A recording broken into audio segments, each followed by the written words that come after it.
नामी श्री रूप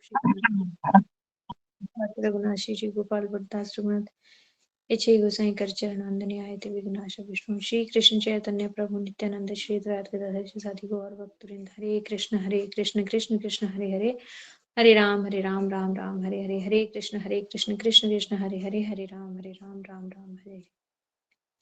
सबसे पहले मैं अपने गुरुदेव के चरणों में अनंत कोटि दंडवत प्रणाम करती हूँ और उनसे ही अहेतु की कृपा मांगती हूँ कि आज जिस महान वैष्णव के बारे में, जिस गुरु जी के बारे में मैं बोलने का प्रयास कर रही हूँ, वो मेरा प्रयास में कृपा दें, अपना बल दें, जिससे मैं उनके बारे में कुछ बोल सकूं। उसके बाद जिनकी कल विरह उत्सव है, विरह तिथि है, प्रभुपाद जी के चरणों में मेरा अनंत कोटि दंडवत प्रणाम और उनसे भी कृपा की आकांक्षा रखती हूँ कि उनके बारे में बोलने का साहस केवल वो ही दे सकते हैं। उसके बाद पूज्यपाद सुंदर गोपाल प्रभु जी को मेरा दंडवत प्रणाम और आप सभी कथा पिपासुओं को भी मेरा यथायोग्य दंडवत प्रणाम। हरे कृष्णा। आज हम एक दिन पहले श्रवण कर रहे हैं श्री भक्ति सिद्धांत सरस्वती ठाकुर प्रभुपाद जी के बारे में। आज उनका अधिवास है, कल उनकी तिथि है, लेकिन हमने एक दिन पहले ये विशेष सेशन, विशेष सत्र रख लिया ताकि कल का पूरा दिन हम उनके बारे में चिंतन कर सकें। आज यदि हम सुन लेंगे, कल ये सेशन हम रखते तो रात को सुनते जाकर, तो पूरा दिन हम उनके बारे में चिंतन नहीं कर पाते। तो हमारे गुरुजी बताते हैं विरह महोत्सव क्या है। विरह मतलब उनके साथ विशेष रूप से रहना। विशेष रूप से हम उनके साथ कैसे रह पाएंगे? श्री भक्ति सिद्धांत सरस्वती ठाकुर प्रभुपाद जी, उनके साथ हम कैसे रह पाते सकते हैं ना? अभी वो हैं भी नहीं सामने, जड़ इंद्रियों से दिख भी नहीं सकते हमारे। तो किसी वैष्णव के साथ रहना मतलब उनकी दी गई शिक्षाओं को याद करना, उनके उपदेशों को अपने जीवन में अपनाने की कोशिश करना। ये ही होगा विरह महोत्सव। केवल उनके बारे में बहुत बड़ी बड़ी बातें सुन लेना या बोल देने से वो, और बहुत बड़ा आयोजन करने से ये विरह महोत्सव नहीं होगा। हम बहुत ही सौभाग्यशाली हैं कि हम ऐसी गुरु परंपरा में आए जहां पर ऐसे गुरुवर्ग हैं जिनकी एक एक की जीवनी हमारे जीवन को बदलने में समर्थ है। यदि हम उनके जीवन के कुछ अंश भी सुने और उसमें से कुछ अंश अपने जीवन में अपनाने की कोशिश करें तो हमारा उद्धार हो सकता है। ये विशेष अनुकंपा है हमारे ऊपर राधा रानी की, ठाकुर जी की, कि उन्होंने अपने निज जनों को हमारे लिए भेजा, हमारे बीच में भेजा, हम उनके साथ संबंध बना सके। श्री प्रभुपाद जी जो हैं वो साधारण नहीं है, राधा रानी के निज जन हैं, वो उनकी नयन मंजरी हैं। लेकिन हमारे जैसे बद्ध जीवों के ऊपर कृपा करने के लिए, और कृपा भी कैसी, अहेतुकी कृपा करने के लिए उन्होंने अपनी एक प्रिय सहचरी, प्रिय सखी को यहाँ भेज दिया। क्यों? क्योंकि केवल अनुभूति संपन्न ही हमारे हृदय में वो लोभ जगा सकता है और हमारे हृदय के अंदर बैठे जो अनर्थ हैं उन सबको हटाकर वो श्रद्धा रूपी बीज जो रोपित कर सकता है, वो केवल और केवल कोई अनुभूति संपन्न व्यक्ति ही कर सकता है। तो बहुत बहुत वर्षों के बाद ऐसी गुरु परंपरा, बहुत वर्षों क्या, बहुत जन्मों के बाद, बहुत जन्मों की, जब किसी की सुकृतियां बहुत प्रबल इकट्ठी हो जाएं तो किसी तरह से वो ऐसी गुरु परंपरा में आ सकता है। साधारण लोग ऐसी गुरु परंपरा में नहीं आएंगे, उन्हें समझ ही नहीं आएगा ये क्या सारा दिन एक ही बात बोलते हैं, हरि नाम करो, हरि नाम करो, एकादशी रखो, एकादशी रखो। इनके पास कुछ और है ही नहीं, बोर हो गए हम तो। ऐसे ऐसे लोग जा सकते हैं बोलकर कि इनके पास तीसरी कोई बात ही नहीं, हरि नाम करो, एकादशी रखो। अरे और भी तो कुछ बोलो।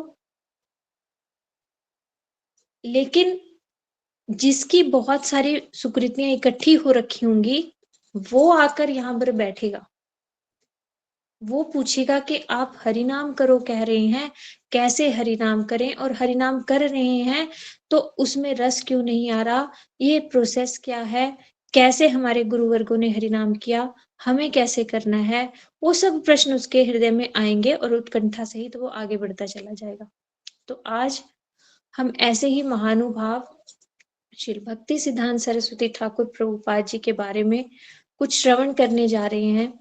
तो हमें इन्हीं के चरणों में अनंत कोटि दंडवत प्रणाम करते हुए इन्हीं से प्रार्थना करनी चाहिए कि हम आपके बारे में कुछ, मैं कुछ बोलने जा रही हूँ, आप कुछ सुनने जा रहे हो, लेकिन उसको हम हृदय में धारण कर सकें। ये शक्ति केवल और केवल ऐसे गुरुवर्ग श्रील प्रभुपाद सरस्वती ठाकुर प्रभुपाद जी स्वयं यदि हमें ऐसी शक्ति देंगे तो हम उसे धारण कर पाएंगे। क्योंकि बोलना और सुनना एक अलग बात, और उसको धारण करना एक अलग बात। तो हमें केवल बोलना और सुनना नहीं है, उसे धारण करना है।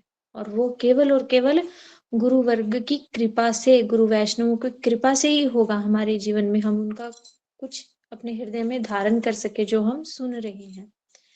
तो आप सबने ये कई बार सुना होगा, इनका जो जन्म का परिचय है, ये श्री भक्ति विनोद ठाकुर जी के घर में 6 फरवरी 1874 यानी 1874 में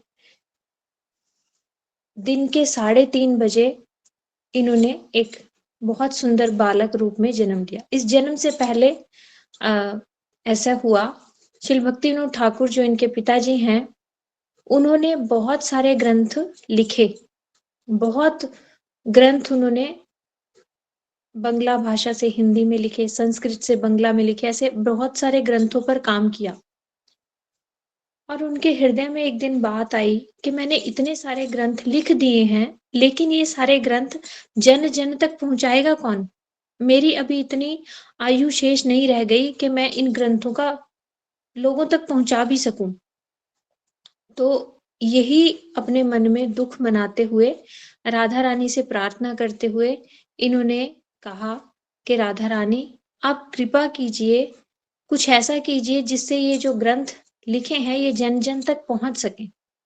तभी रात को राधा रानी इनके सपने में आई और उन्होंने बोला, तुम चिंता मत करो, मैं अपनी प्रिय सखी नयन मंजरी को तुम्हारे घर भेज रही हूँ। वो तुम्हारा जो जितनी सेवा तुमने की है वो उस सेवा को आगे बढ़ाएगा और जन जन तक ये सब ग्रंथों का पहुंचा देगा। भक्ति की जो धारा प्रवाहित हुई है उसको और आगे वो लेके जाएगा। जो श्री भक्तिविनोद ठाकुर जी हैं उनको सप्तम गोस्वामी कहा जाता है, क्योंकि जो हमारे 6 गोस्वामी हैं उन्होंने ये भक्ति रूपी धारा को आगे किया, बढ़ाया। लेकिन कुछ समय बीच में अंधकार काल उसे कहते हैं, अंधकार का समय, मतलब उस समय ऐसा हो गया था कि भक्ति क्या है कोई जानता ही नहीं था। कुछ समय ऐसा आ गया था, केवल आडंबर को ही सब लोग भक्ति समझने लगे थे, शुद्धा भक्ति का नाम नहीं जान पता था। गौड़ीय वैष्णवों को आदर से नहीं देखा जाता था, गौड़ीय वैष्णव बहुत कम रह गए थे जो शुद्ध भक्ति का प्रचार कर सकें। तो तब आए सप्तम गोस्वामी यानी श्री भक्ति विनोद ठाकुर जी। श्री भक्ति विनोद ठाकुर जी ने बहुत काम किया ग्रंथ लेखन में। फिर उनके बाद उनके घर में ये पुत्र रूप में 6 फरवरी 1874 को दिन के 3:30 बजे इनका आविर्भाव हुआ जगन्नाथपुरी में। इनकी माता का नाम श्रीमती भगवती देवी और पिता का नाम श्री भक्तिविनोद ठाकुर जी। जगन्नाथ मंदिर जो जो लोग गए हैं पुरी में, तो जगन्नाथ मंदिर की जो वो सड़क है जिसको बड़ दांड कहते हैं, जिसपे जगन्नाथ जी का रथ चलता है, उसी सड़क पे उसी सड़क पे इनका घर था वहां पर। तो जब इन्होंने जन्म लिया तो उस समय जिन जिन भी लोगों ने इनका दिव्य स्वरूप देखा, ये जनेऊ का निशान और तिलक का निशान, दो निशान के साथ पैदा हुए। मतलब इनको देखने से पता चल रहा था कि इन्होंने जनेऊ जैसे पहन रखा और तिलक लगा रखा हो। तो सभी लोग को समझ आया कि ये साधारण बालक तो नहीं है। और जैसे ही धीरे धीरे थोड़े बड़े हुए, ये 6 महीने के हुए, तब इनके घर के आगे से ही जगन्नाथ जी का रथ जा रहा था। जगन्नाथ जी का रथ इनके घर के सामने 3 दिन तक रुका रहा, चला नहीं उसके आगे। क्यों? क्योंकि जगन्नाथ जी स्वयं कृष्ण, उनकी प्रिय सखी वहां आविर्भूत हुई है। उसको दर्शन दिए बिना या उसके दर्शन किए बिना जगन्नाथ जी कैसे चल दें? तो फिर जब 3 दिन वहां पर रथ रुका रहा, तो माता छोटे से शिशु को लेकर बाहर आई। और जैसे ही बाहर आई तो ये 6 महीने के छोटे से बालक, लेकिन इन्होंने ऐसे हाथ आगे करके जगन्नाथ जी को जैसे तो प्रणाम किया, आलिंगन करने का वो किया। और जैसे ही इन्होंने, छोटे से बालक ने हाथ आगे किया और जगन्नाथ जी की माला टूटकर उनके ऊपर आ गई। तब वहां पर जितने भी पंडित लोग थे, सबने साधुवाद किया और कहा कि ये विशेष कृपा मिली है इन्हें जगन्नाथ जी की, ये साधारण बालक नहीं है। इस तरह से 6 महीने में ही इन्होंने जगन्नाथ जी के दर्शन किए, मतलब वहां पर साक्षात उनकी कृपा प्राप्त करी माला के रूप में, और वहां पर ही इनका अन्नप्राशन भी हुआ। और फिर धीरे धीरे जैसे ये बड़े हुए, तो जब ये 5वीं कक्षा में हुए, 5वीं कक्षा में हुए, तो इनके पिताजी ने इन्हें हरिनाम दीक्षा दी, तुलसी की माला मंगवाई, उस पे हरिनाम करना सिखाया, कैसे हरिनाम करते हैं, और नरसिंह मंत्र दिया इन्हें कि नरसिंह मंत्र का कैसे जप किया जाता है। और ये 5वीं क्लास में इन्होंने एक ना, जैसे हम फोनेटिक साउंड्स पढ़ते हैं ना, एक अलग तरह की लेखन प्रणाली का आविष्कार किया, जिसको बाइकेंटो कहा जाता था। तो ऐसा एक लेखन प्रणाली, मतलब इतने विद्वान थे ये, इतने विद्वान थे कि इनके जैसा विद्वान दूसरा उस समय कोई मिलता नहीं था। 5वीं क्लास में इन्होंने ज्योतिष विद्या पूरी सीख ली थी। मैथ्स में ये टॉपर थे, पूरा गणित का ज्ञान, साइंस का ज्ञान, ज्योतिष का ज्ञान इनको पूरा था। और एक पंडितवर महेश चंद्र चूड़ामणि से इन्होंने गणित सीखा, और पंडित सुंदरलाल नाम से एक जो बहुत विद्वान ज्योतिषज्ञ थे, उनसे इन्होंने ज्योतिष की शिक्षा प्राप्त करी। और इनका नाम 15 साल की आयु में ही इनके गुरु ने इनको नाम उपाधि दी, सिद्धांत सरस्वती।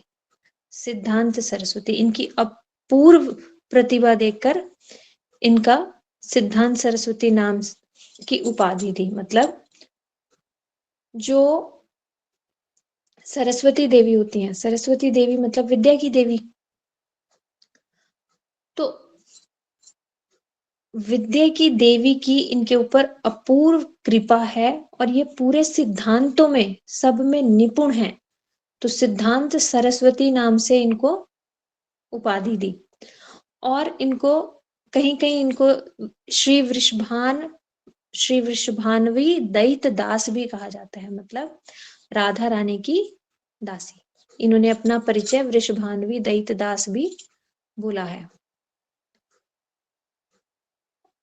और ये जब संस्कृत के कॉलेज में पढ़ते थे, तो जब संस्कृत की ग्रामर इनको सिखाई जा रही थी, तब इन्होंने वहां पर अपने टीचर से आर्गू करा कि ये संस्कृत की व्याकरण मैं क्यों सीखूं, मैं ये जड़ विद्या को सीखने के लिए इस जगत में नहीं आया हूँ।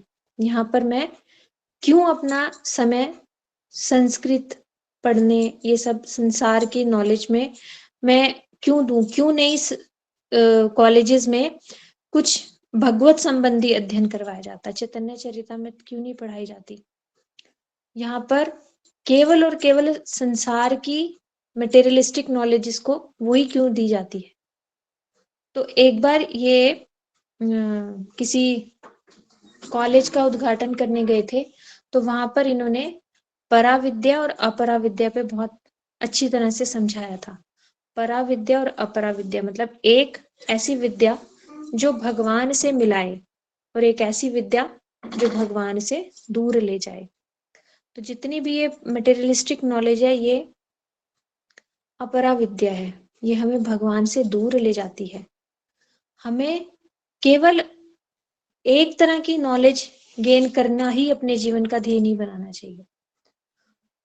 हमें भगवत संबंधी ज्ञान को प्राप्त करने की भी अपने अंदर हृदय में उत्कंठा रखनी चाहिए और उसके प्रति हमें जागरूक होना चाहिए और उसको प्राप्त करने के लिए प्रयास करना चाहिए। तो इन्होंने फिर बीच में जैसे चैतन्य महाप्रभु का आदर्श इन्होंने दिखाया। जैसे चैतन्य महाप्रभु एक निमाई पंडित थे, एकदम से टॉपर संस्कृत के, और वो संस्कृत पढ़ाते भी थे, लेकिन फिर वो भावुक निमाई बन गए। वो सब उन्होंने विद्या अध्ययन करवाना करना ये सब छोड़ दिया और केवल हरि नाम करते हुए भावुक होते रहते थे। हरि नाम का प्रचार किया, हरि नाम किया। उसी तरह इन्होंने अपनी पढ़ाई बीच में छोड़कर, और ये प्रथम बार इन्होंने जब अपने गुरु जी के दर्शन किए, इन्होंने अपने गुरु जी को, जो कि इनके गुरु हैं वैष्णव सार्वभौम, इनके गुरु हैं परमहंस गौर किशोरदास बाबा जी महाराज। परमहंस गौर किशोरदास बाबा जी महाराज, गौर किशोरदास बाबा जी महाराज को इन्होंने अपने पिताजी के पास ही देखा सबसे पहली बार। इनके पिताजी श्री भक्तिनोद ठाकुर स्वानंद सुखद कुंज में रहते थे, एक भजन कुटी बनाकर नवदीप में। वहीं पर परमहंस गौर किशोरदास बाबा जी महाराज आए। जब उनका बीच में उन्होंने भगवत वार्ता, भगवत चर्चा सुनी, और गौर किशोरदास बाबा जी महाराज के अंगों में उन्होंने जो सात्विक विकार देखे, उनका जो रोना देखा राधा रानी के लिए, उन्होंने उसी समय ये प्रण कर लिया कि मैं गुरु बनाऊंगा तो केवल ही नहीं। उनको फिर बताया जाता है कि बहुत बार उनके गुरु ने मना किया कि मैं तुम्हें दीक्षा नहीं दूंगा, ये बार बार जाते। फिर उनके गुरु ने एक बार बोला कि मैं बिल्कुल अनपढ़ और तुम महान विद्वान, तुम मुझसे क्यों दीक्षा लेना चाहते हो? तुम मेरे पास मत आओ। तब उस समय कोई मुझ जैसा जड़ बुद्धि वाला व्यक्ति होता तो ये सोचता कि देखो मेरे गुरुजी को भी पता है मैं कितना विद्वान हूं।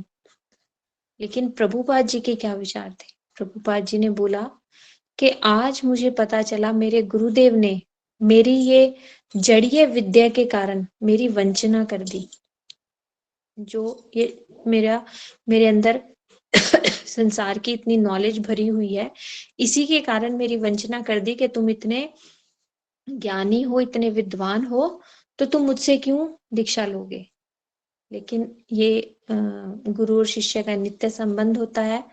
ये बार बार उनके पास जाते रहे और फिर अंत में श्री भक्तिनोद ठाकुर जी ने भी प्रार्थना करी, गौर किशोरदास बाबा जी को महाराज को बोला कि इन्हें तुम दीक्षा दे दो, तो उन्होंने उनसे दीक्षा ली। इस तरह से श्री भक्ति परमहंस गौर किशोरदास बाबा जी महाराज जी से भक्ति सिद्धांत सरस्वती ठाकुर प्रभुपाद जी ने दीक्षा ली, और फिर वहीं पर बैठकर प्रतिदिन 3 लाख हरिनाम, इन्होंने 100 करोड़ नाम एक जगह बैठकर किया, शतकोटि। प्रतिदिन 3 लाख हरिनाम करते थे और पूरा वैराग्य की शिक्षा, थोड़ा सा प्रसाद पाना, जमीन पर बिना बिस्तर के सोना और केवल हरिनाम करना। इस तरह से इन्होंने साधन भजन करके दिखाया। इनको कोई जरूरत नहीं थी ये साधन भजन करने की, ये तो नित्य सिद्ध परिकर हैं, लेकिन ये हम लोगों को करके दिखाया कि यदि गुरुकरण किया है तो ऐसा साधन भजन भी करना पड़ेगा।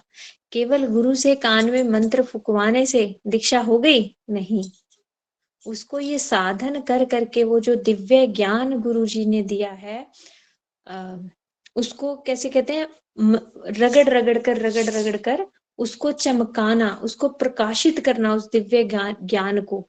तो वो रगड़ना और वो चमकाना क्या, वो साधन।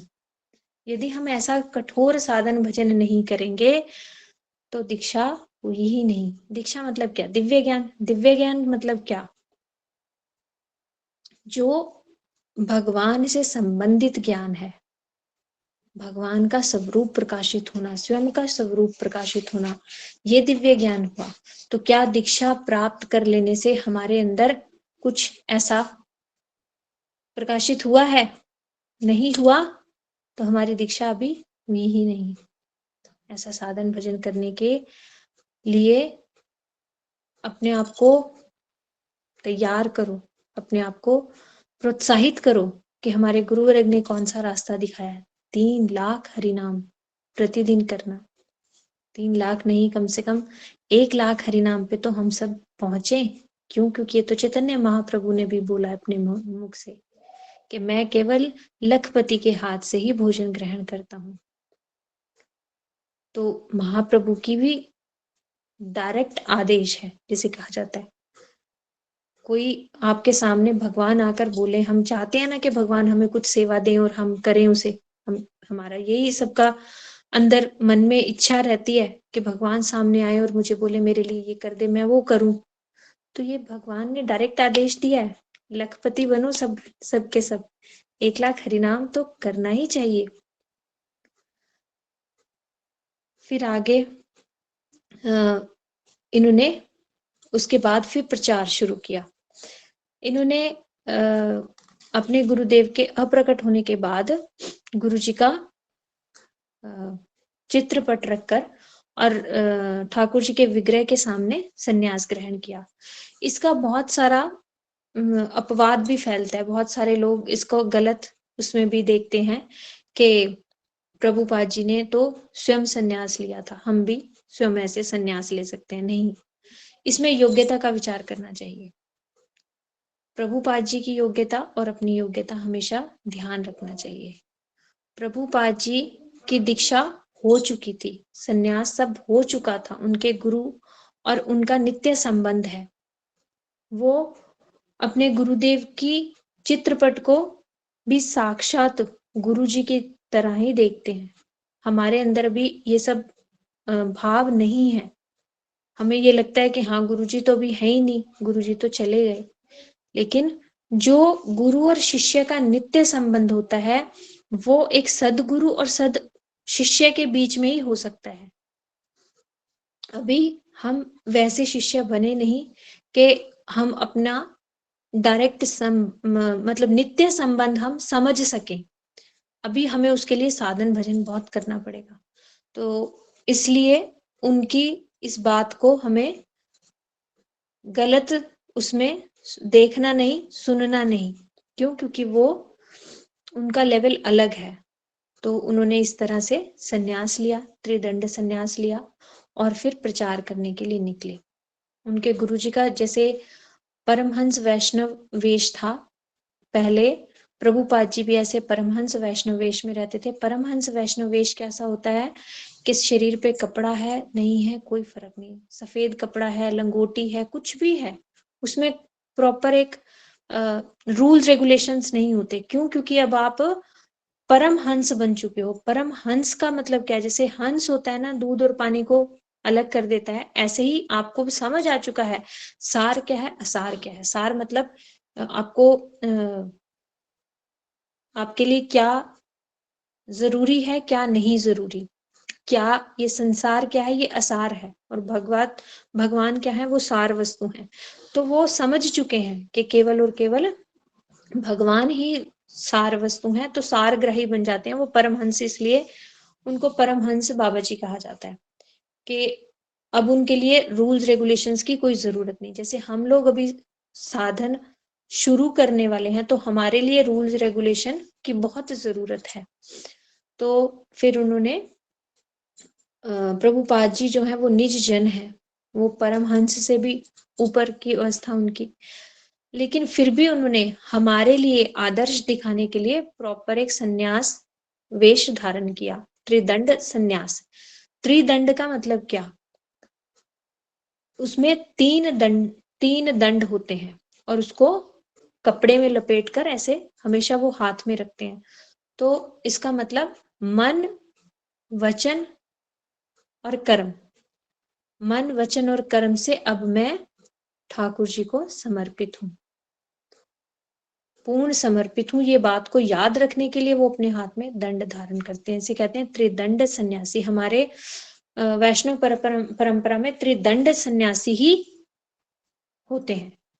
जो मायावादी होते हैं उनमें एक दंड सन्यासी होते हैं। उनका मतलब कि आत्मा और परमात्मा मिलकर एक हो जाएगी, ये हमेशा याद रखना। हमारे में मन वचन और कर्म एक ये भी होता है कि आत्मा परमात्मा और उनके बीच का संबंध, मतलब जीव और भगवान के बीच का संबंध, ये भी तीन वस्तु है कि हम भी हमेशा रहेंगे, भगवान भी हमेशा रहेंगे और हमारा और भगवान का संबंध भी हमेशा रहेगा। ये भी तीन वस्तु है। इस तरह से हम स्तर के हिसाब से इसको धीरे धीरे समझ सकते हैं। तो उन्होंने त्रिदंड संन्यास लिया और फिर उन्होंने प्रचार करना शुरू किया। उन्होंने प्रेस स्थापित की जिससे वो हाँ, सेवक सेव्या और उनके बीच की सेवा, ये भी एक तीन वस्तु है। इसको भी हमेशा हमें याद रखना चाहिए कि हम सेवक हैं, भगवान सेव्य हैं और हमारी और उनकी बीच में जो सेवा ही मूल है।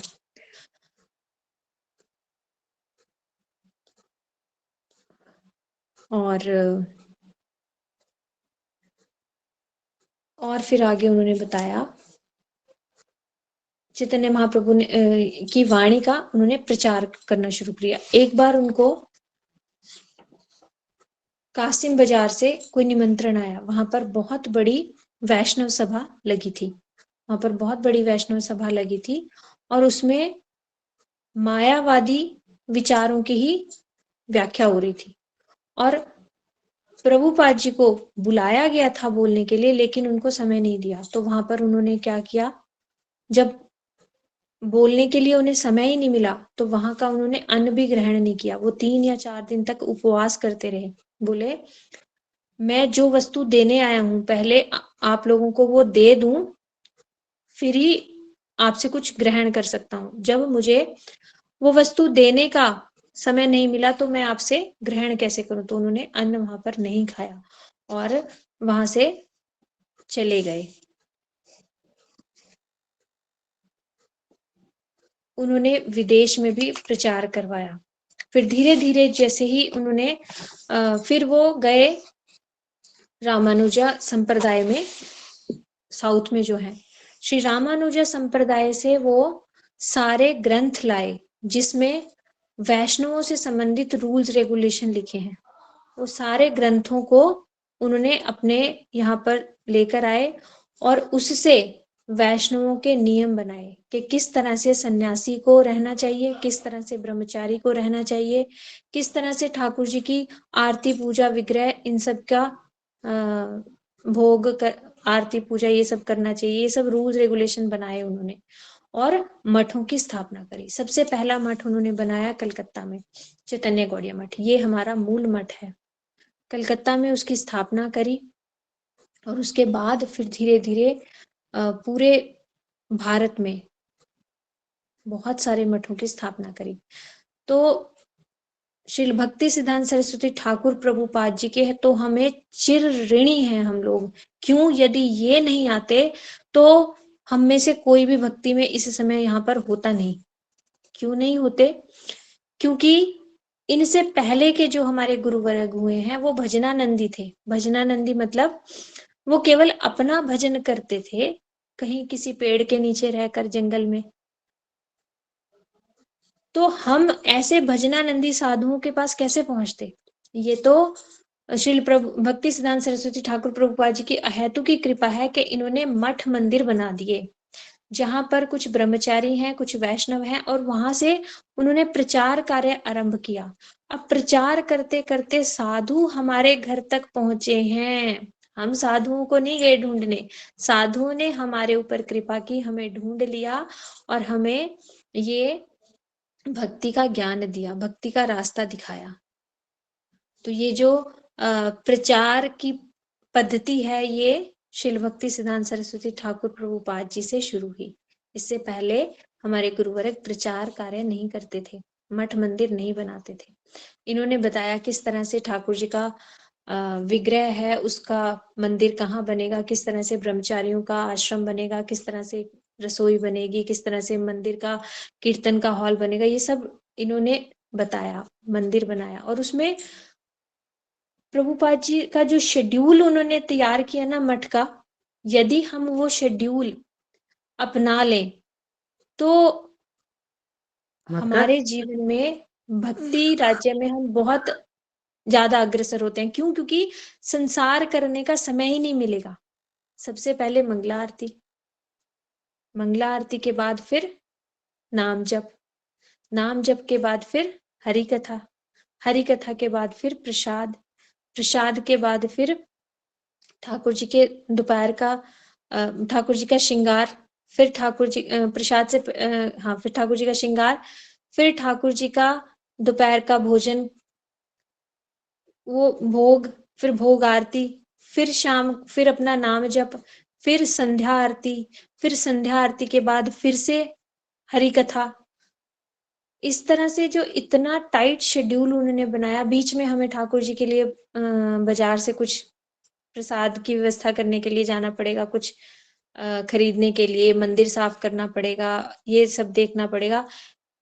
जो इतना सब फॉलो कर लेता है ना, 5 टाइम का भोग और 3 टाइम की आरती और 2 टाइम की हरि कथा और बाकी अपना 1 लाख हरि नाम, यदि कोई इतना करने लग जाए ना तो संसार कैसे छूटेगा उसे पता ही नहीं चलेगा। अभी हमारी मुश्किल क्या है? संसार छूट नहीं रहा, संसार छूट नहीं रहा, क्या करें क्या करें क्या करें क्या करें क्या करें क्या करें, नहीं ये करें जो शेड्यूल सेट किया है मठ का।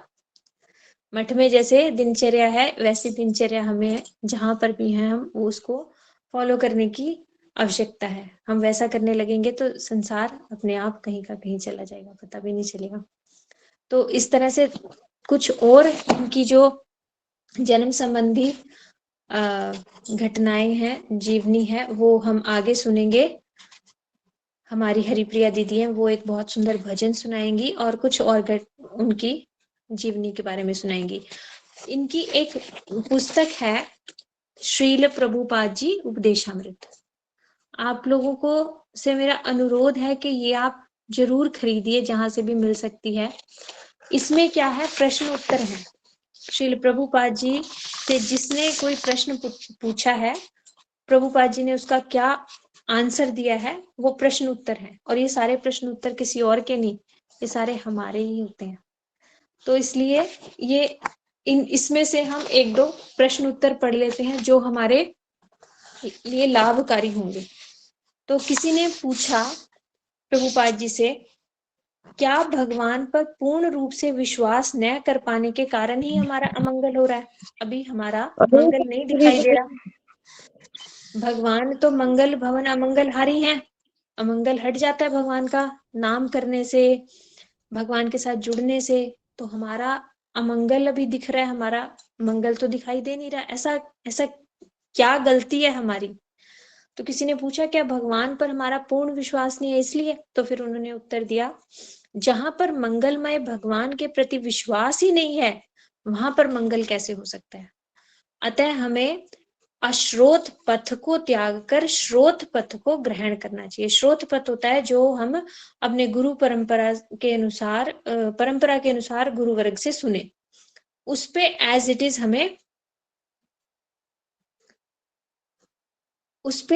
इज हमें फॉलो करना चाहिए। हमने गुरुजी से ये सुन लिया, उसको हमें एज इट इज फॉलो करना चाहिए। अर्थात हमें अपने बल बुद्धि का अभिमान त्याग कर उस पर अपनी बुद्धि नहीं लगानी चाहिए कि अच्छा गुरुजी ने तो ऐसे बोला लेकिन ये ऐसे भी हो सकता है। नहीं, गुरुजी ने बोला मतलब बस यही है सब कुछ। तो अपने बल बुद्धि का अभिमान त्याग कर संपूर्ण रूप से भगवान के ऊपर भरोसा रखना चाहिए।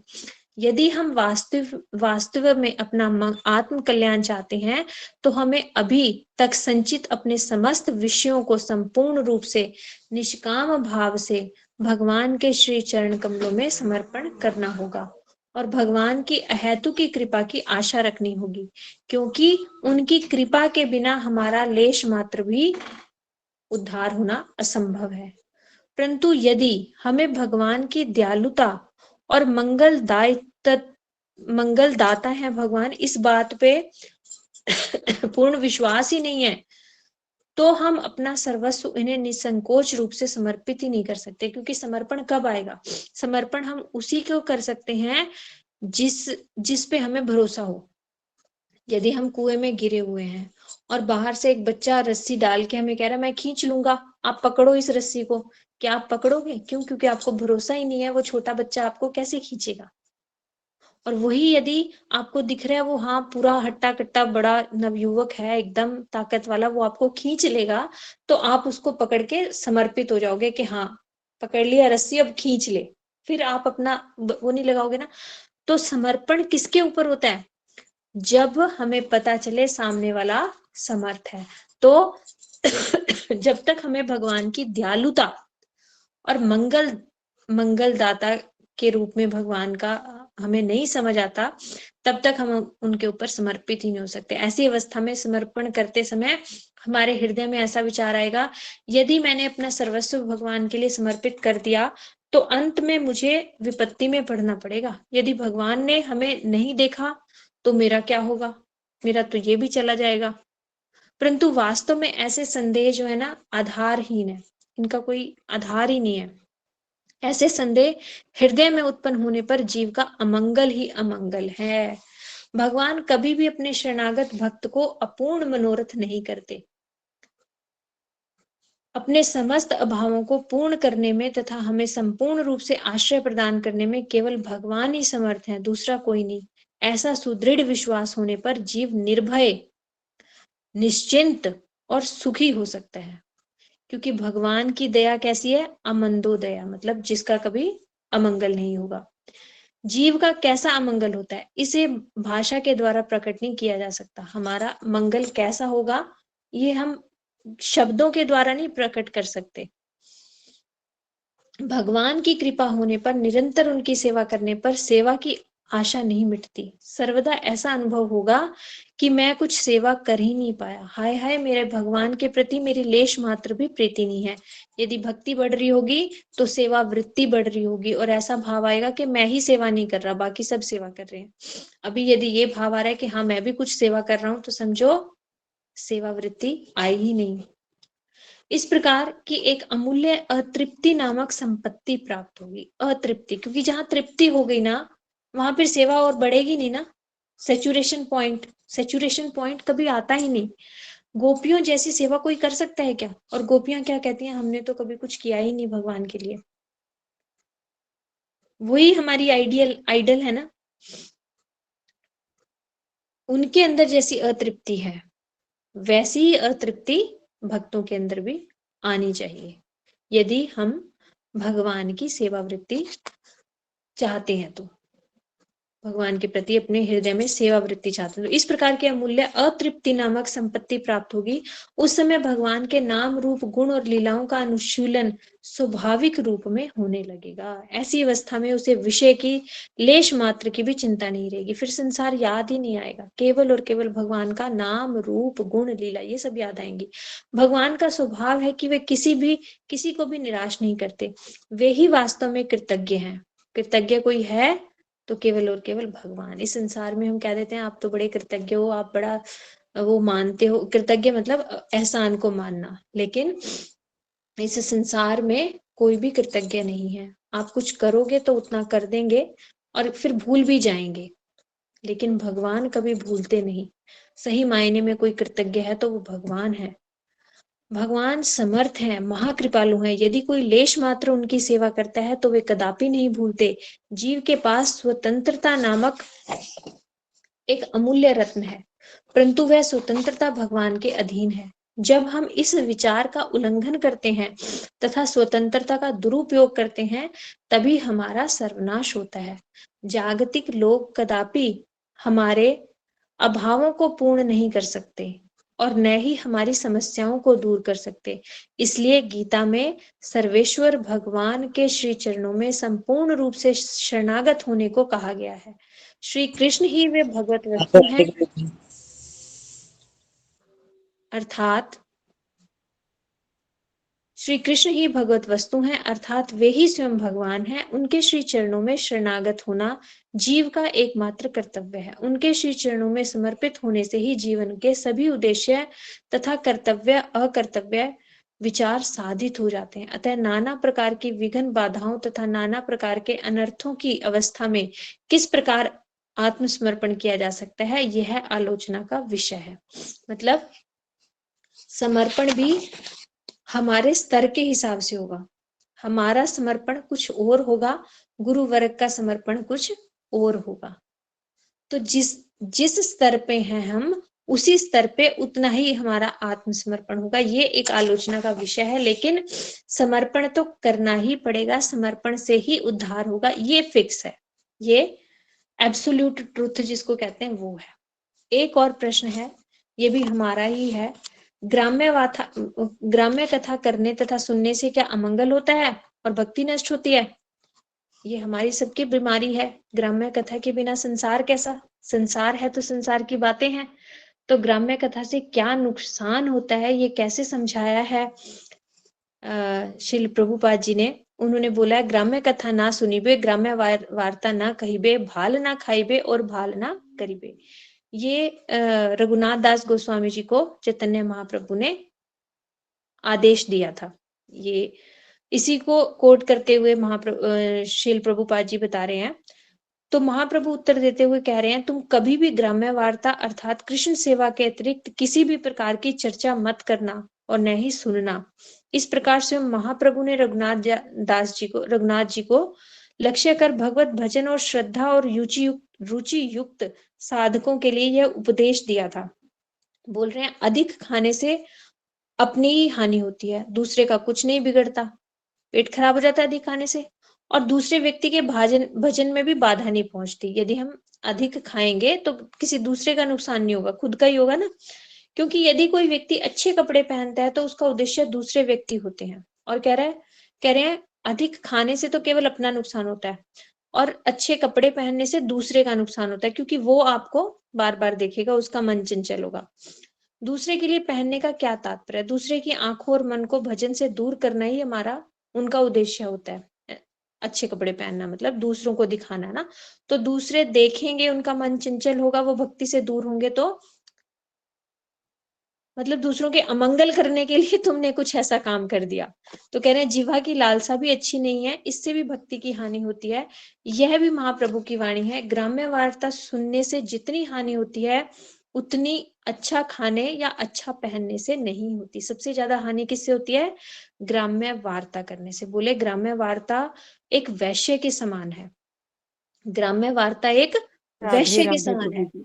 जिस प्रकार वैश्य अपने हाव भाव से दूसरे का चित्त हरण कर लेती है ना, फिर वो सोचने समझने की कंडीशन में ही नहीं रहता, उसकी सारी इंद्रियां जो है उसकी तरफ आकर्षित हो जाती हैं और उसके हृदय में उसी का चिंतन चलना शुरू हो जाता है। उसी तरह कह रहे हैं, व्यर्थ की बातों में जिसकी रुचि अधिक होती है, उसकी रुचि हरि कथा में नहीं हो सकती। फिर इसलिए रघुनाथ दास गोस्वामी जी ने कहा है कि असद वार्ता उसी प्रकार साधक की बुद्धि को हरण कर लेती है जैसे एक वैश्य।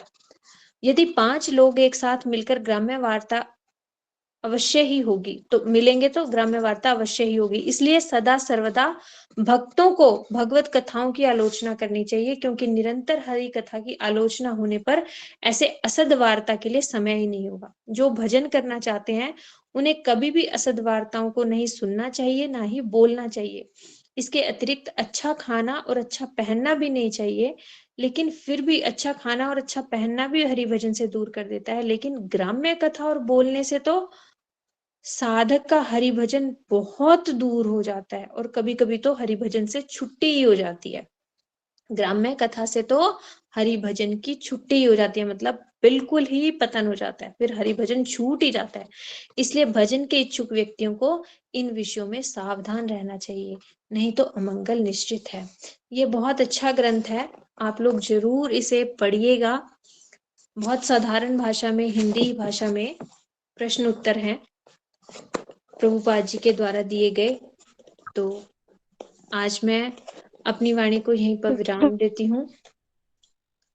आगे हमारे साथ हैं हरे कृष्णा दीदी, ग्रंथ का नाम क्या इस है? किताब का नाम है, ग्रंथ का नाम है श्रील प्रभुपाद का उपदेशामृत। श्रील प्रभुपाद का उपदेशामृत। हरे कृष्णा दीदी, ये ऑनलाइन अवेलेबल है, मैं लिंक ग्रुप पे शेयर कर दूंगी, तो आप लोग ले सकते हैं वहां से। और हरे कृष्णा गौरप्रिया, कुछ बीच में तुम बता रही थी बेटा, वो एक बार करेक्ट कर दो, मैं मैसेज पढ़ नहीं पाई।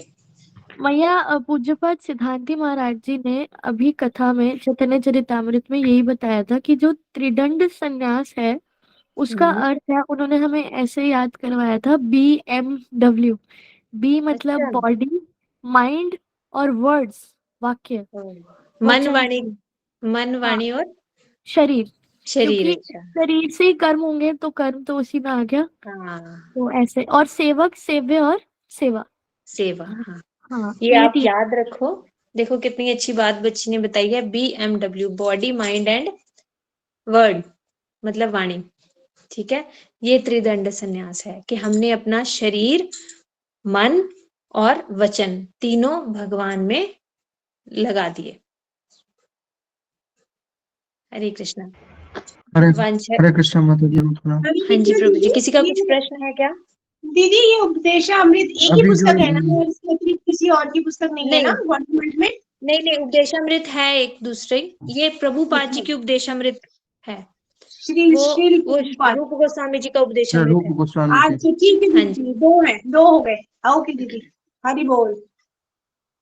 दीदी थोड़ा फोटो दिखा दीजिए दोबारा, बुक दिखा दीजिए दोबारा। बुक बेटा आपका अगर वो डिस्क्रिप्शन है ग्रुप तो पे आ जाएगा। ठीक है। हरे कृष्णा लिंक दीदी, शेयर कर दंडवत देना। प्रणाम। हरे कृष्ण।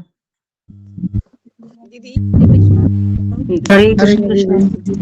हरे कृष्णा। हरे किसी का कृष्णा भैया। प्रश्न है कि हरे ग्राम्य कृष्णा वार्ता क्या दीदी, होती है? दंडवत प्रणाम। हरे कृष्णा दीदी, दंडवत प्रणाम। हरे दीदी कृष्णा क्वेश्चन आंसर पूछिए, धन्यवाद प्रणाम के बाद नहीं हुई है। हरे कृष्णा दीदी, हरे कृष्णा दंडवत प्रणाम दीदी। मेरा हरे कृष्णा संभव नहीं हुई है। कोई हमारे अभी को साथ म्यूट कर दीजिए माता जी। हरे कृष्ण। हरे कृष्णा दंडवत प्रणाम हरे कृष्णा। हरे कृष्णा, प्लीज अपना म्यूट कर लीजिए। हरे कृष्णा। किसी का प्रश्न आया है, हरे कृष्णा उसका दीदी, उत्तर देने दीजिए। हरे कृष्णा, प्लीज म्यूट कर लीजिए अभी 1 मिनट के लिए, प्लीज। हरे कृष्णा। मैया आपका भी म्यूट है, आप एक बार अनम्यूट कर लो। किसी का प्रश्न है तभी आप हैंड रेज कर सकते हैं, क्योंकि अगर सभी खोल के हरे कृष्णा करने लग जाएंगे तो हमारी कथा डिस्टर्ब हो जाएगी, फिर आप कथा नहीं सुन पाओगे। इसलिए भी कथा खत्म नहीं हुई है। हमारे साथ हरिप्रिया दीदी हैं जो बहुत सुंदर कीर्तन करेंगी और प्रभुपाद जी के बारे में और बहुत सारा कुछ बताएंगी आपको। आप धैर्य धारण कीजिए थोड़ा सा। और एक प्रश्न मैं ले लेती हूँ। किसी बच्ची ने पूछा है कि ग्राम्य वार्ता क्या होती है? ग्राम्य वार्ता मतलब भगवान से के अलावा कुछ भी भगवत संबंधी वार्ता ही संसारिक करनी बात, है। संसारिक बातें। हाँ जी, हरे भगवान कृष्णा दीदी, के दंडवत अलावा, प्रणाम। भगवान के अलावा कोई भी बात, उसको आप ग्राम्य वार्ता समझो। केवल और केवल हमें हरि कथा ही बोलनी है, हरि कथा ही सुननी है। हरि कथा के अलावा कोई भी बात होगी वो ग्राम्य वार्ता ही होगी। मतलब जितना जरूरी है उतना हम बोल सकते हैं। आप इससे छोटे से उससे ले सकते हैं। एक संत हुए हैं, वो किसी ने आकर उन्हें बोला, बाबा आप प्रसाद पालो। तो बोले कि तूने कितने शब्द बेकार कर दिए बाबा, आप प्रसाद पालो। बोला इसकी जगह कह सकता था, राधे राधे, राधे राधे प्रसाद, तो भगवान का नाम हो गया प्रसाद। बोले बाबा आप आ जाओ प्रसाद पालो, आपने कितना व्यर्थ का शब्द यूज किया। तो इस तरह से हमें जब भी हम कुछ बोले, हमें ध्यान रखना चाहिए कि हम ज्यादा से ज्यादा भगवत नाम की चर्चा करें और भगवान से संबंधित ही हम बातें करें। ठीक है, एक और किसी का प्रश्न है? हरे कृष्णा। हाँ जी, हरे आप कृष्णा ना माता जी। क्वेश्चन पोस्ट कर दीजिए, लिख दीजिए, वो या थोड़ा 1 बोलिए। लाख। अभी आपने तो अनम्यूट कर हाँ, लिया है, प्रश्न है तो वो जो 1 बोलिए। लाख नाम जैसे चैतन्य महाप्रभु ने हम लोग को बताया, तो उसको 1 लाख में हरे कृष्णा मोहम्मद बोलना है कि हरे कृष्णा मोहम्मद के 16 अक्षर को काउंट करके 1 लाख पूरा मतलब काउंट करना हाँ, है। 16 अक्षर को काउंट करके, यानी 64 माला। 25 माला, 16 माला 25,000 और 64 माला 1 लाख हरि नाम। हरे कृष्ण 16 अक्षर ही काउंट होते हैं, क्योंकि प्रत्येक अक्षर भगवान का नाम है। हरे मतलब राधा रानी, कृष्ण मतलब वो तो कृष्ण, समझ राम गए। मतलब राधा रमण। तो प्रत्येक अक्षर ही हमारा भगवान नाम हुआ। ठीक है। राम इस राधा रमन की बलराम थी। हाँ जी, राम मतलब राधा रमण, बलराम जी नहीं। ये राधा और कृष्ण का मिलित वो है, मंत्र है, युगल मंत्र है। राधा और कृष्ण का युगल मंत्र है। आज की क्लास में मुझे ऐसा लगता है कुछ नए हमारे साथी हैं, क्योंकि हम लोगों की ये हरिनाम के ऊपर क्लास कहीं हो चुकी, तो इसलिए ये प्रश्न आया है। तो मैं एक बार दोबारा से बता देती हूँ, क्योंकि हमारे पुराने जितने हैं हमारे साथ उन सबको तो पता ही है कि हरे मतलब राधा रानी, जो कृष्ण का मन को हर ले वो हरे। कृष्ण मतलब कृष्ण, और राम मतलब राम, श्री राम वाले राम नहीं, बलराम वाले भी राम नहीं, राधा रमण। राधा रमण का शॉर्ट फॉर्म है राम, यानी ये राधा और कृष्ण का युगल मंत्र है। क्यों? क्योंकि जिसको आप बुला रहे हो वही तो आएंगे ना। तो ये राधा और कृष्ण की सेवा में तो हम जाना चाहते हैं, तो उन्हीं को बुलाएंगे। बलराम जी को और राम जी को बुलाएंगे, तो राधा रानी के साथ बलराम जी कैसे आएंगे, राम जी कैसे आएंगे? नहीं आएंगे। इसे कहते हैं रसाभास, ये सब नहीं होगा। तो हमें जो बोल रहे हैं उसका मतलब समझकर आगे पुकारना है। माला करना मतलब क्या? पुकारना ना, भगवान को पुकारना। तो हम किसको पुकार रहे हैं ये तो क्लियर होना चाहिए ना। एक में हम बलराम जी को पुकार रहे हैं, राम जी को पुकार रहे हैं, सबको, ऐसा नहीं। राधा और कृष्ण को पुकार रहे हैं। क्यों? क्योंकि राधा जी को पुकारेंगे तो कृष्ण आएंगे, कृष्ण को पुकारेंगे तो राधा रानी आएंगी आएंगी, यानी हम दोनों को बुला रहे हैं। ठीक है। हरिप्रिया दीदी, आपने ज्वाइन किया हुआ है?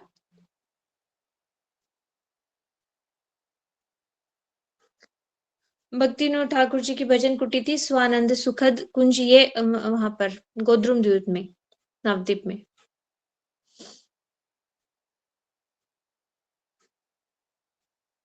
हरे कृष्णा हरिप्रिया हरिप्रिया दीदी, दीदी, आप आप अनम्यूट कर लीजिए। आप अब आप अनम्यूट कर सकते हो, आपको होस्ट बना दिया। बाकी सब जिनको प्रश्न है प्लीज आप अपना प्रश्न चैट बॉक्स में डाल दीजिए। अब होगा दीदी, अब होगा। हरे कृष्णा। सबको हरिप्रिया दासी का दंडवत प्रणाम। ओम नमः ओम विष्णुपादाय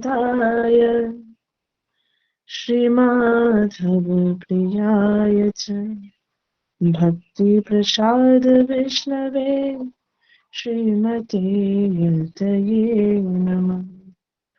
सौम्य गुणचरित्राय गौरवाणी प्रचारिणे भागवत कथा स्वाददायिने गुरवे नमः।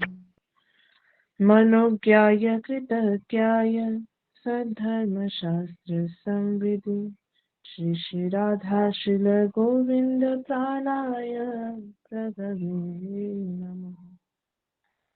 नमः ओम विष्णुपादाय कृष्णपृष्ठाय भूतले श्रीमते भक्ति सिद्धांत सरस्वती इति नामिने। श्रीवासवानवी देवी दयिताय कृपाब्धये कृष्ण संबंध विज्ञान दायिने प्रभवे नमः। माधुर्य जल प्रेमाध्य श्रीरूपानुग भक्तिदो श्री गौर करुणा शक्ति विग्रहाय नमोस्तुते। नमस्ते गौरवाणी श्रीमूर्तये दीनतारिण श्रीरूपानुग विरुद्धाप सिद्धांत ध्वांत हरिण। जय श्री कृष्ण चैतन्य प्रभु नित्यानंद, श्री अद्वैत गदाधर शिवासादि श्री गौर भक्त वृंद। हरे कृष्णा कृष्णा कृष्णा हरे हरे, हरे राम राम राम हरे हरे। जय रूप सनातन भट्ट रघुनाथ, श्री जीव गोपाल भट्ट दास रघुनाथ। এছায় গোসাই করি চরণ বন্দন, যাহা হইতে বিঘ্ন নাশ অভীষ্ট পুরাণ। सर्वाग्रे अस्मदीय गुरुपाद पद्म ओम विष्णुपाद अष्टोत्तर शतश्री श्री भक्ति प्रसाद विष्णु गोस्वामी गुरु महाराज जी के रातों चरण कमल वंदना करते हैं। आज इस कथा के लिए वे अनुमति प्रदान करें। तत्पश्चात श्री भक्ति देवता माधव गोस्वामी परम गुरुदेव महाराज जी की रातों चरण कमल को वंदना करते हुए उनसे अहेतु की कृपा वांछा करते हैं वे इस दासी से प्रसन्न हो आज की कथा की अनुमति प्रदान करें। तत्पश्चात श्री भक्ति सिद्धांत सरस्वती प्रभुपाद आज जिनके उपलक्ष्य में आज हम सब यहाँ पे उपस्थित हुए हैं, एकत्रित हुए हैं, उनके चरण कमल वंदना करते हुए आज उन्हीं की लीला गुण गाने का जो अवसर मिला है, उनके लीला गुण गाने के लिए उनसे अनुमति मांगते हैं। वे इस दासी से प्रसन्न हो और कथा के दौरान उनके लीला गुण गाते हुए कोई भी भूल त्रुटि हो तो वे हम उनसे क्षमा चाहते हैं। तत्पश्चात सभी मातृमंडली, भ्रातृमंडली, श्रोतागण सबको यथायोग्य दंडवत प्रणाम करते हुए उनसे अहेतु की कृपा वांछा करते हैं वे इस दासी से प्रसन्न हो और कथा के दौरान कोई भी भूल त्रुटि हो तो कृपया इस दासी को तुच्छ सेविका समझ के क्षमा कीजिएगा, क्योंकि प्रभुपाद जी के बारे में बोलने का कोई योग्यता मुझ में नहीं।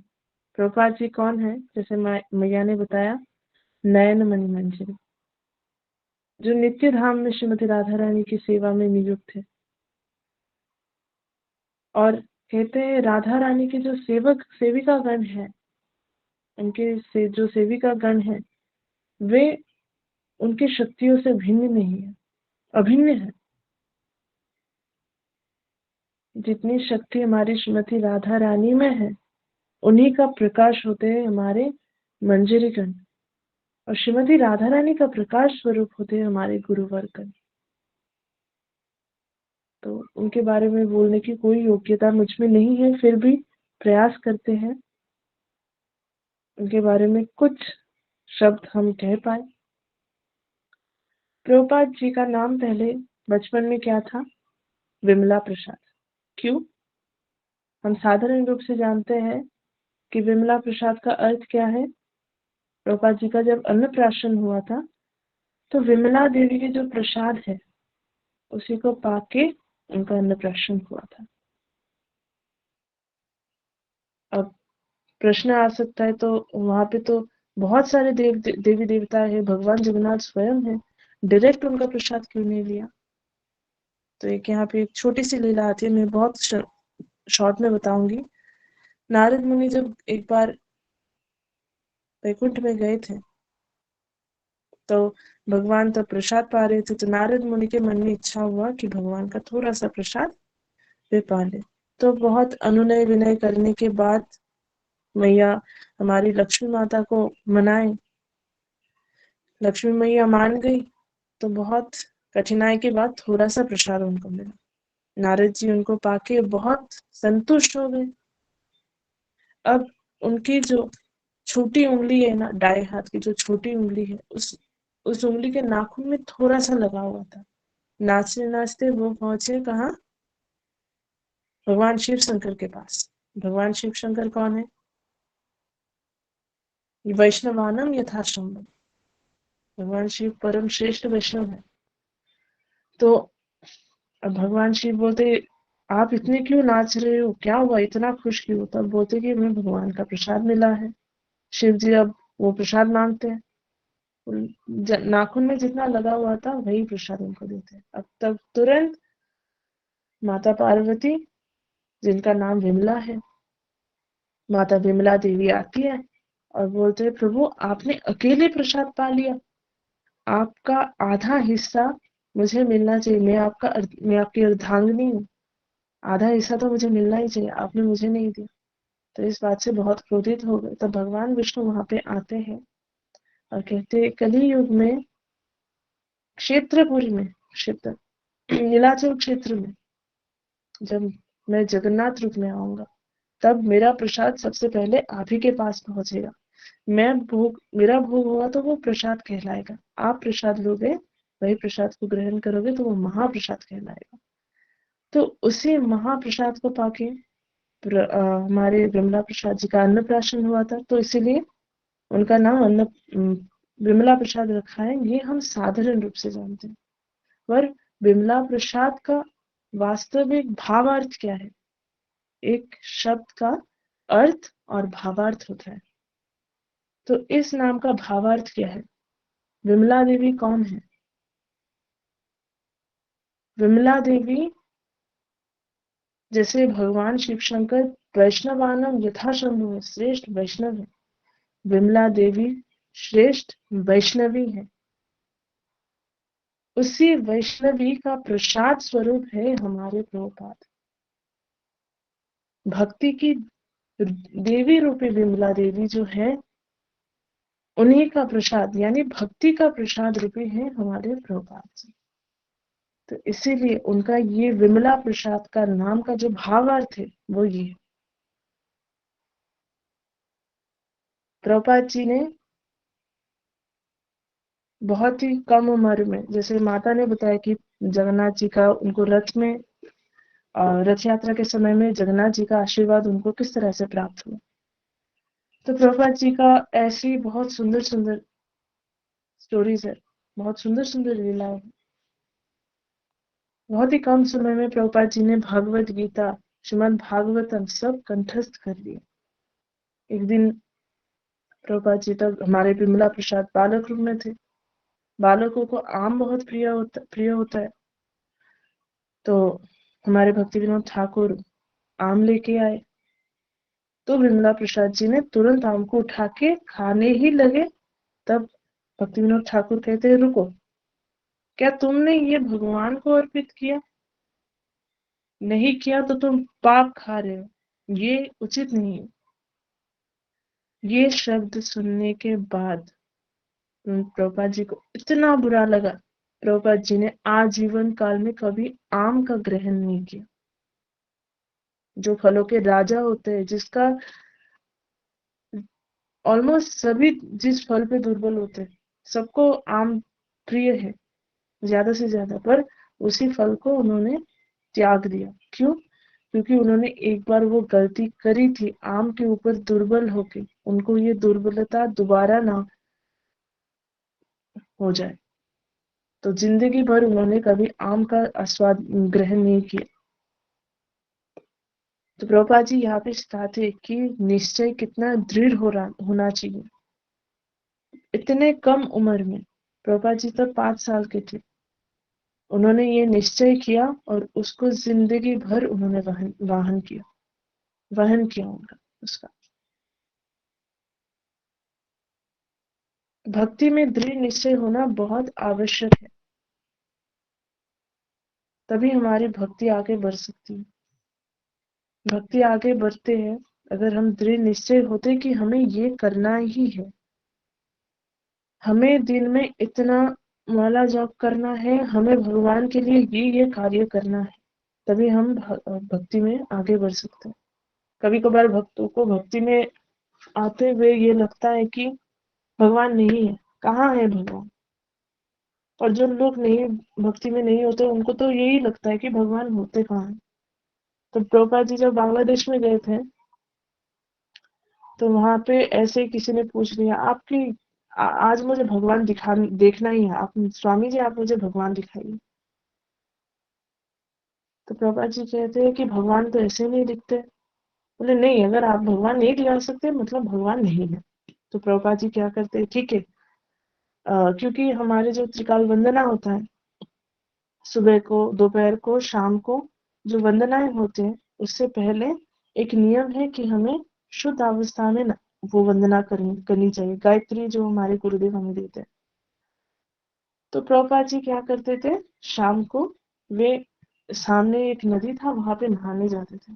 बोले ठीक है, आज 4:30 बजे आप हमारे साथ नदी में आ जाना। तो प्रभुपाद जी और वो व्यक्ति जाते हैं। तो प्रभुपाद जी क्या करते हैं, उनका जो गला है, गले के पीछे भाग जो है वो पकड़ते हैं। बोले आज मैं आपको भगवान दिखा के ही रहूंगा। तो वो लेके ना सीधा पानी के नीचे उनको डुबा देते। जैसे ही ऐसा लगता है कि प्राण जाने वाला है, प्रभुपाद जी उठाते। तो वो ऐसा करता है जैसे वो चलो उनको आराम मिल गया, फिर डुबाते हैं, फिर ऐसे उठाते हैं, फिर थोड़ी देर बाद बोलते हैं कि कैसा लग रहा है आपको? तो बहुत अच्छा लग रहा है, मानो कि भगवान दिख गए। बोले दिख गए ना भगवान? बोले हाँ, पर स्वामी जी ऐसे कैसे दिख सकते हैं? बोले भगवान कहाँ रहते हैं और हम कहाँ रहते हैं? आपको देखना है तो कुछ साधन तो करना पड़ेगा। अगर आपको बांग्लादेश के जो गवर्नर है, गवर्नमेंट है, जो नेता है, उनसे मिलने के लिए आपको कितना प्रयास करना पड़ता है, और भगवान जो त्रिलोक अधिपति है, सर्वलोक अधिपति है, उनको मिलने के लिए ऐसे ही मिल जाएंगे? तो इस तरह से दिखाते हैं कि भगवान ऐसे ही नहीं मिलते, भगवान के लिए साधन करना पड़ता है। बिना साधन के भगवान नहीं मिलते। तो बांग्लादेश में एक और बहुत सुंदर एक घटना होता है। प्रभुपाद जी अपने शिष्यों को लेके जाते हैं एक घर में, वहां पे एक तुलसी मंच था। तो पास में कुछ मुसलमान व्यक्ति लोग वहां पे रहते थे। तो प्रभुपाद जी को टेस्ट करने के लिए, उनकी परीक्षा लेने के लिए क्या करते, एक थाले में ना बहुत से मांस रख देते हैं और उसको ढक देते हैं और बोलते हैं कि स्वामी जी ये कुछ बताशे है, आप तुलसी महारानी को भोग लगाइए, आप आपके ठाकुर जी को भी भोग लगाइए। अब प्रभुपाद जी ना वो पर्दा, वो जो ढका हुआ था, वो उठा के भी नहीं देखते। प्रभुपाद जी को पता है वहां पे क्या है। पर देखिए साधु की भजन शक्ति कैसे होती है। प्रभुपाद जी तब क्या करते हैं, सीधा उसको, प्रभुपाद जी के जो शिष्यगण थे बोलते कि प्रभुपाद आप उसको उठा के देखिए। प्रभुपाद कहते नहीं, इसको भोग के लिए लाया गया है, भोग से पहले नहीं देखना है। हमें भगवान को जब हम भोग लगाते हैं ना, भोग का जो थाली हम तैयार करते हैं उसको हमेशा ढक के रखना चाहिए, ताकि कोई और उसको देख के उस पर दृष्टि ना डाले। तो वो ढक के रखते हैं और भोग लगाते हैं। जैसे ही भोग लगाने के बाद जो कपड़े से ढका हुआ था वो कपड़ा हटाते हैं, तो देखते हैं कि सच में वहां जो मांस थे वो सारे के सारे बताशे बन गए। और भोग लगाने से पहले क्या किया, उसमें तुलसी पत्र डाला। तुलसी पत्र डालने का कारण क्या है, ऐसे सिर्फ ये नहीं है कि बिना तुलसी प्रभु एक नहीं माने, सिर्फ तो बिना तुलसी डाले प्रभु ये एक्सेप्ट नहीं करते। तुलसी डालने का ये भी कारण होता है कि हमारे भोग हम किस मन से बनाते हैं, हमारी भावनाएं क्या होती है। जब हम कुकिंग करते हैं तो दिमाग में बहुत सी सांसारिक बातें भी चलती हैं कि जल्दी जल्दी भोग बना के ठाकुर जी को देके हमें काम पे जाना है, हमें यहाँ जाना है, हमारे बच्चे घर में क्या कर रहे हैं, रूम में क्या कर रहे हैं, अगर हम मंदिर में रहते तो बच्चे क्या कर रहे हैं, हमारे घर वाले क्या कर रहे हैं, हम सोचते रहते।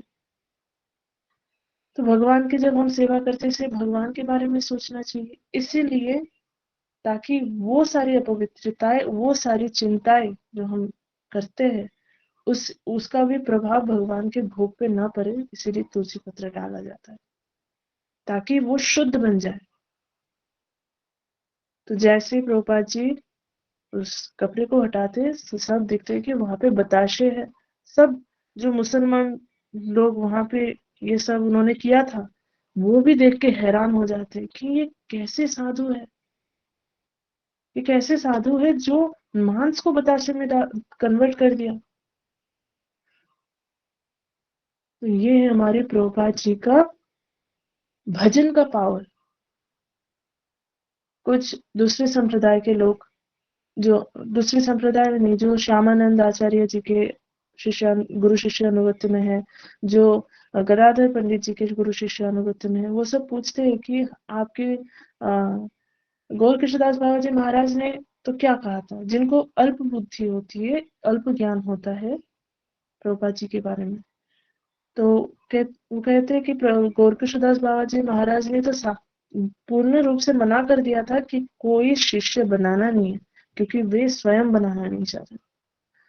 तो प्रभुपाद जी यहाँ पे उत्तर देते हैं कि मैंने कोई शिष्य नहीं बनाया, मैंने गुरु बनाया। प्रभुपाद जी के जितने भी सारे शिष्य हुए वो शिष्य नहीं, वो एक एक गुरु बने। गुरु यानी जो अंधकार को दूरीभूत करते हैं। गुरु शब्द का अर्थ होता है, गुरु का पहला भाग होता है गु यानी अंधकार, रु यानी तत् निरोधक। गुरु शब्द का अर्थ है अंधकार अस्ति तत् निरोधक, जो अंधकार को दूरीभूत करते हैं। ये है गुरु का अर्थ। और प्रभुपाद जी ने शिष्य नहीं गुरु बनाया, सब एक एक महान महान गुरु बने। और उनका उद्देश्य क्या था? पृथ्वी ते आश्रित नगर अधिका ग्राम सर्वस्व प्रचार हुई नाम, चैतन्य महाप्रभु की इस वाणी को पूर्ण करने का। तो ये शिष्यों के बस की बात तो है नहीं, गुरु होंगे तभी वे ये सब कर पाएंगे।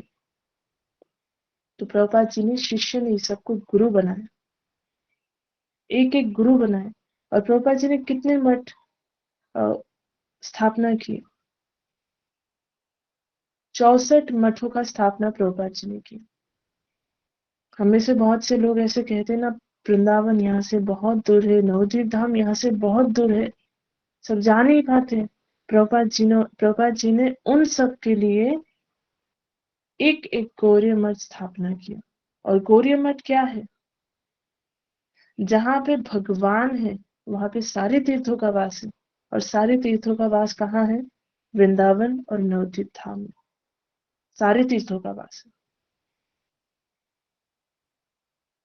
तो इस हिसाब से क्या हुआ? हर एक गौरीय मठ वृंदावन और नवद्वीप धाम स्वयं है, क्योंकि वहां पे हमारे नवद्वीप चंद्र चैतन्य महाप्रभु भी है, वृंदावन चंद्र श्याम सुंदर भगवान भी है, और वृंदावनेश्वरी श्रीमती राधा रानी भी है।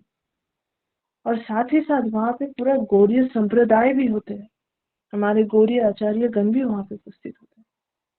तो प्रभुपाद जी ने हर एक जगह पे वृंदावन का स्थापना किया। जहां नहीं कर पाए उनके द्वारा बनाए गए गुरु जो है 12 जन, उन्होंने स्थापना कर दिखाया।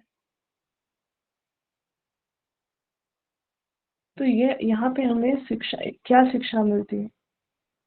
प्रभुपाद जी के पास क्या था? प्रभुपाद जी सिर्फ एक ही बात पे वो भी दृढ़ थे, और वही दृढ़ता उन्होंने अपने शिष्यों को भी दिया। क्या? अवश्य रखे हुए कृष्ण विश्वास पालन।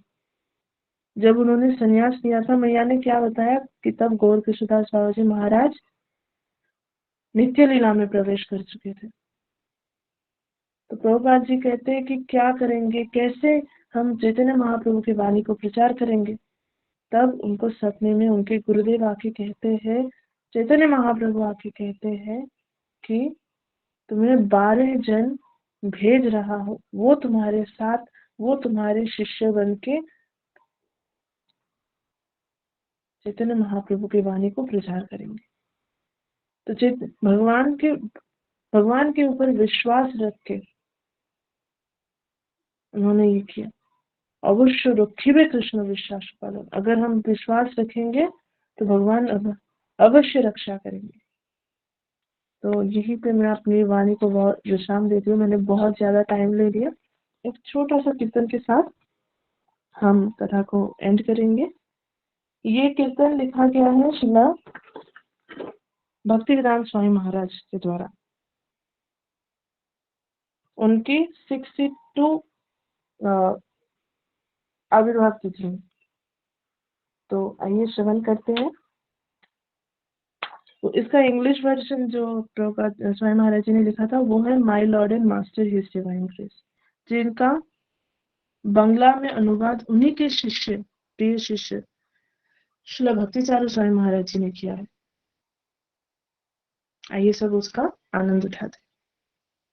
সেই শুভ দিনের আরাধনা করে জাগরে জগতবাসী, চৈত্র মধুর স্বর্গ মেদু শুভ লগনের রাশি। সেই শুভ দিনে আরাধনা করে জাগরে জগতবাসী, চৈত্র মধুর স্বর্গ মেধু শুভ লগনের রাশি।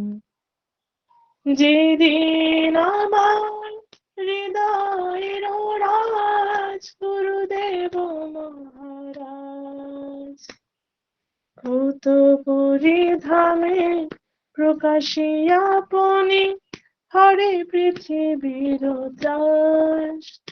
প্রভুপাদ প্রভুপাদ প্রভুপাদ প্রভুপাদ। গুরুদেব গুরুদেব গুরুদেব গুরুদেব। দেবদূত সম গুরু মহারাজ আলোকে প্লাবিত করো, জীবন যুদ্ধে পরাজিত মোর ভয় সন্ত্রাস হর। দুর্লভতম মানব জীবন তথাপি ভরসাহীন, তব কৃপা বিনা আমি অসহায় অপরাগ দাসী। প্রভুপাদ প্রভুপাদ প্রভুপাদ প্রভুপাদ। গুরুদেব গুরুদেব গুরুদেব গুরুদেব। মায়ার প্রভাবে আপন স্বভাবে সদাই অধমমতি, প্রাণ করো এই অধম জনের কৃপা বিনা নাহি গতি। জীব কল্যাণে তব অবদান জগতে ঘোষিত আজ।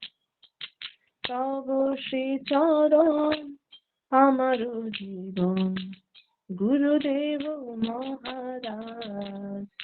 প্রভুপাদ প্রভুপাদ প্রভুপাদ প্রভুপাদ।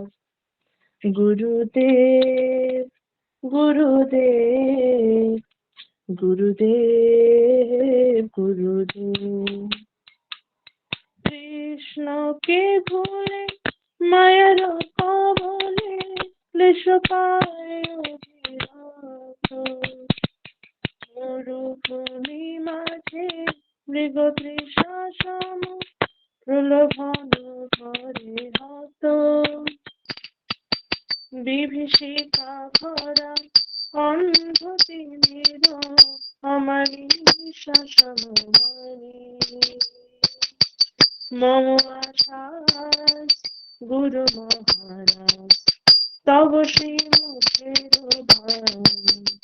প্রভুপাদ প্রভুপাদ প্রভুপাদ প্রভুপাদ। গুরুদেব গুরুদেব গুরুদেব গুরুদেব। ভক্তির বাণী পৃথিবীতে আনি জীবে দয়া হলো সারা। সব অবতার শাশিরমণি গৌর প্রভুর ধারা। জীবানী সবার অজ্ঞাত ছিল তোমার আশিসে আজ। জগত মাঝারে বর্ষিত হলো গুরুদেব মহারাজ। জগত মাঝারে বর্ষিত হলো গুরুদেব মহারাজ। গুরুদেব মহারাজ। প্রভুপাদ প্রভুপাদ প্রভুপাদ প্রভুপাদ। গুরুদেব গুরুদেব গুরুদেব গুরুদেব। পরম ব্রহ্ম পরম পুরুষ প্রমাণ করিলে তুমি, নির্বিশেষের নির্বাণ বেদ ত্যাজিল ভারত তুমি। নবীন জীবন লোভী মোরা তাই উল্লাসে মগ্ন। তোমার চরণ বন্দনা করি মহাপাশ করি ভগ্ন।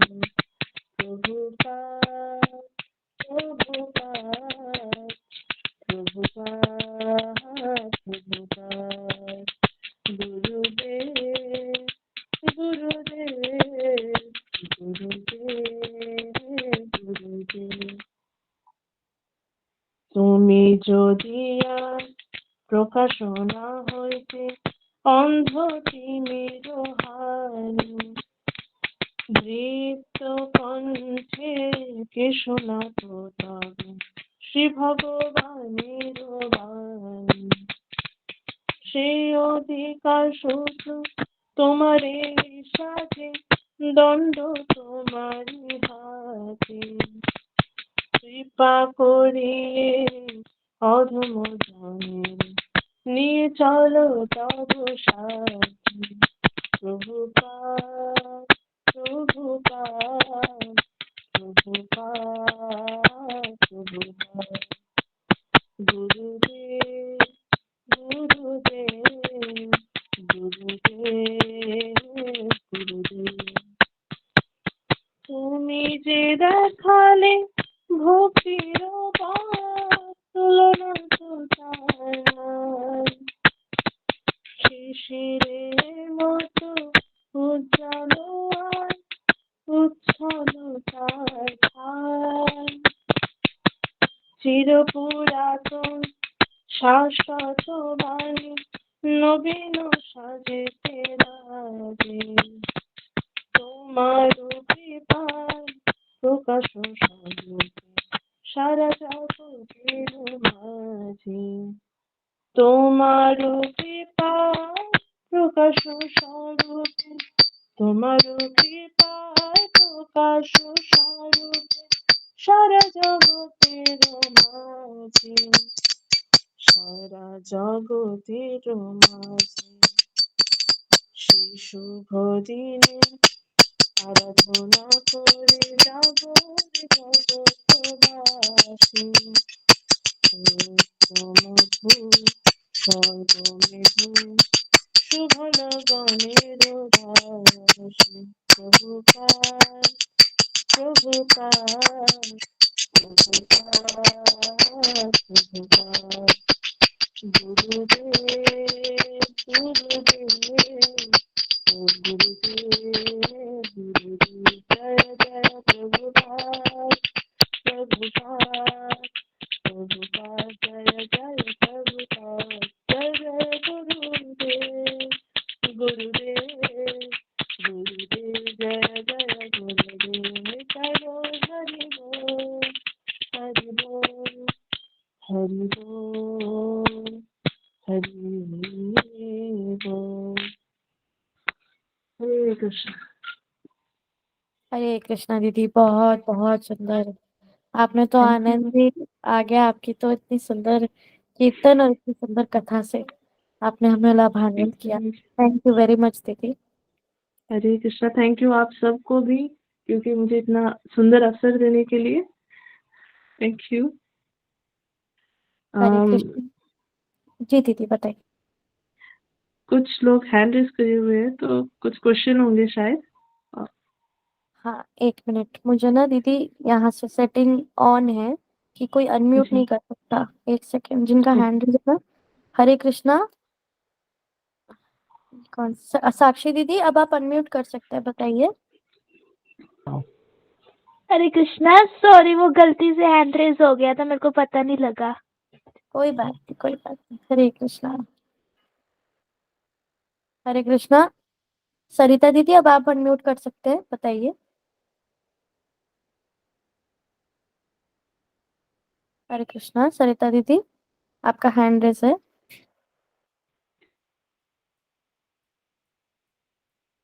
ठीक है, तो दीदी हम इसे यही समाप्त करते हैं। जी। समय बहुत हो गया है। कल सब ही शिला प्रभुपाद जी की कथाओं का श्रवण करें। हमारे मठ से ऑनलाइन कथाएं आती ही रहेंगी। पूरा दिन शिला प्रभुपाद जी की महिमा के चिंतन में लगाइएगा। कल उनकी तिथि है और तिथि पालन बहुत बहुत बहुत आवश्यक है। राय रामानंद जी ने जब प्रश्न किया, राय रामानंद जी से जब चैतन्य महाप्रभु ने प्रश्न किया कि इस संसार का सबसे बड़ा दुख क्या है, तो राय रामानंद जी ने बोला वैष्णव से विरह। तो हमारी गौड़ीय संप्रदाय के जो हमारे गुरुदेव हैं, जो शिला प्रभुपाद जी हैं, उन्हें कहते थे सिंह गुरु। वो किसी से भयभीत नहीं होते थे, निर्भीक। तो हमें उनकी महिमा को सुनना है और पूरा दिन उनकी विरह तिथि को पालन करना है। तो अब मैं अपनी अभी सेशन को, अच्युत प्रिया दीदी ने कोई हैंड रेज किया है। हरे कृष्णा दीदी, अब आप अनम्यूट कर सकते हो, बोलिए। बोलिए दीदी। अच्छा, ठीक है, ठीक है, तो फिर हम इसे अपनी व्यायाम देते हैं। वांछा कल्पतरुभ्यश्च कृपा सिंधुभ्यश्च पतितानां पावनेभ्यो वैष्णवेभ्यो नमः। सभी